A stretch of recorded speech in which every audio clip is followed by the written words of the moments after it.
Hello guys, welcome back to the channel. Today we are going to show you how to add new reminders on iPhone.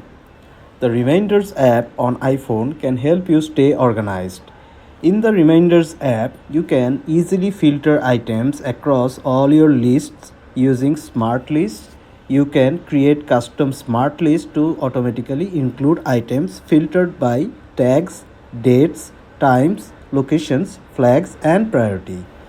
So using the Reminders app, for using that, the Reminders app, we have to open the Reminders app. As you can see on the screen, we have already opened the Reminders app.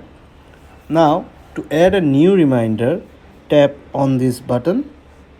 Yeah, just put title or note or your preferred reminder in here. Set the reminder details such as date and time. Yeah, then tap to add to create the reminder. So that is how you are going to add new reminder on your iPhone. Thanks for watching. Do like and subscribe for more videos.